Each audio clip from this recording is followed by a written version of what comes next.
很高兴啊，同桑吉斯先生再次会面，这是你4年内第4次访华。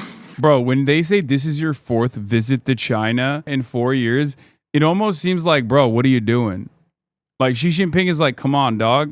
What's happening here? You like China a little too much, maybe. Cut it out.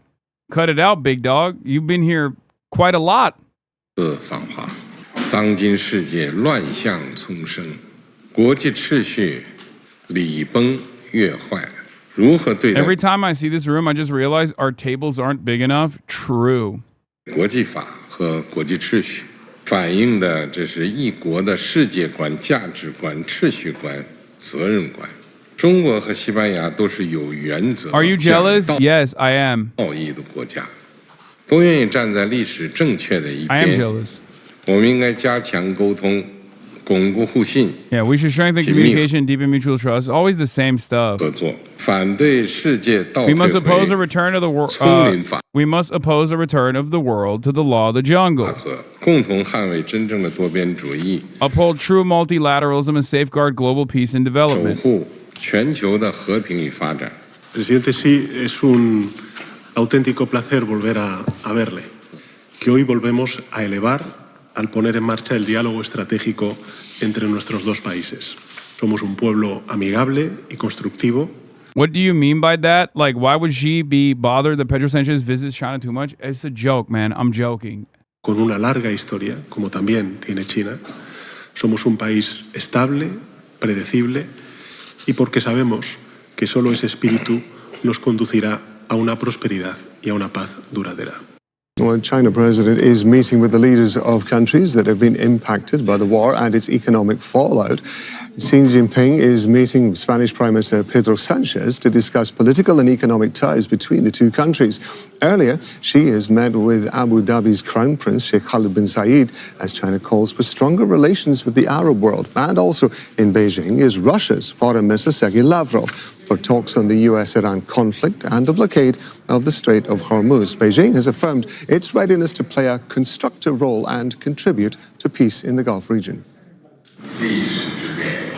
Historic changes are unfolding in ways never seen. And now we lose Europe because we're omega terrorists? I don't know, man. I think that should happen. And if Europe was smart and operating in a self-interested manner, and at least had like a fraction of the confidence necessary to make these sorts of decisions, I'd be more open-minded to that. But they are so vassalized, dude.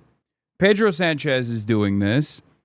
Maybe it opens up the conversations for other European countries, but I think there are significant hangups here. Part of it is racism. Part of it is Orientalism, the idea that you can never trust the Chinese. Their system is too damaging, too scary for the rest of the world. Even when they've shown since basically 1979 that they have no ambitions of like militarily occupying other countries at all, and their ambitions are almost always internal, including the affairs in Taiwan, which they regard as, as a internal issue, right?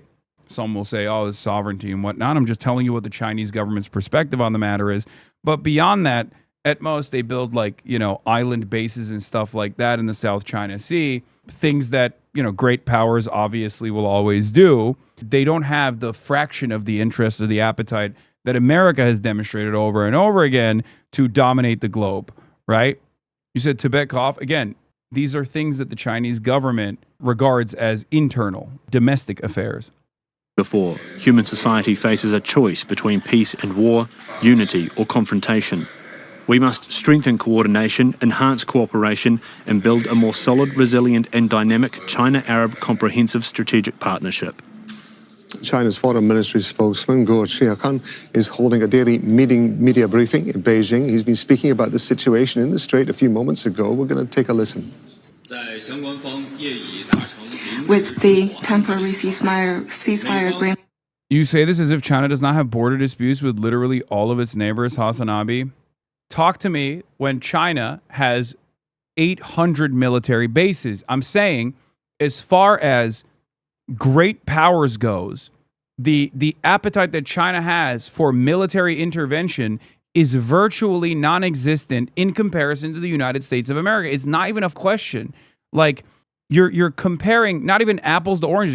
You're comparing a coughing baby to multiple nukes at that point. Like, they have a border dispute with India where they use sticks and literal stones in the enforcement of said border dispute. Like, what are we doing? What are we doing right now in Iran? What are we doing in Iran right now? We, as the United States of America, what are we doing in Iran? Yeah, Chinese foreign policy has its own problems, but using lethal military power to force the hand of other countries and subjugate them is not one of them. Exactly. All right, let's continue. Reached by relevant parties still in place, the United States ramped up military deployment and resorted to a targeted blockade. This will only aggravate confrontation, escalate tension, undermine the already fragile ceasefire, and further jeopardize safe passage through the strait. It is a dangerous and irresponsible move. China believes that only a complete ceasefire can fundamentally create conditions for easing the situation. We urge relevant parties to honor the ceasefire arrangement, stick to the direction of peace talks, and take concrete actions to de-escalate the situation in the region so that normal traffic via the Strait of Hormuz will be able to resume as soon as possible. Well, Katrina Yu is joining us now live from Beijing. So the Foreign Ministry spokesman, they're making it very clear where Beijing stands on this. They want everybody to honour the ceasefire agreement. They say that military intervention is only going to make things worse. President Xi and Pedro Sanchez, the Spanish leader, have been pledging closer ties amid what they're calling a crumbling international order. The UAE, it seems, is also of a similar mindset. That's right. Very busy day for Chinese President Xi Jinping. In the morning, he met with UAE Crown Prince, who is joined by a rather large delegation of government and industry officials. They're here to strengthen, they say, the comprehensive strategic partnership between the UAE and China. So we're expecting some trade deals to come out of that, and behind closed doors, no doubt. They also discussed the war in Iran. After that, President Xi hosted Pedro Sanchez from Spain. Now, this is the Spanish leader's fourth visit to China in just a few years. He's been criticized by some in Europe for treating China as a sort of strategic ally rather than an adversary. And he's really spoken about strengthening the ties between Beijing and Madrid for economic reasons. But he also says that the two countries have more in common, that they both respect international law and international order. He's actually calling on Xi Jinping to play a bigger role in the multipolar order and to do more when it comes to the war in Iran. He said at a press conference following his lunch with Xi Jinping that no interlocutor is like China, and is like China able to play a key diplomatic role to end this conflict. They also spoke about countries, he mentioned countries that violate international law, that they are only just subjected to threats, i.e. Israel. So the Spanish Prime Minister Pedro Sanchez, they're very critical of Israel and the US, moving closer to Beijing. And Xi Jinping isn't done. This week, actually, he's also due to host the Vietnamese leader, To Lam, who's arriving in China this evening for a 4-day visit. So I think this really shows that during this war, China has not just been calling for restraint and calling for a return to talks. It's been really busy taking advantage of this moment to move closer to countries around the world who may be disenchanted with the US and its actions in Iran. And that's not to say that it's not doing anything when it comes to the war. We've just had China's Foreign Minister Wang Yi speak to the Pakistani Foreign Minister yesterday. He's hosting the Russian Foreign Minister today, Sergei Lavrov, and it's expected they will also discuss the Iranian conflict in China, also saying that it will do whatever it can to try to restore peace and stability in that region. Katrina, we understand that there is a Chinese ship that's been sanctioned by the US passing through the Strait of Hormuz. Are you hearing anything in Beijing about that?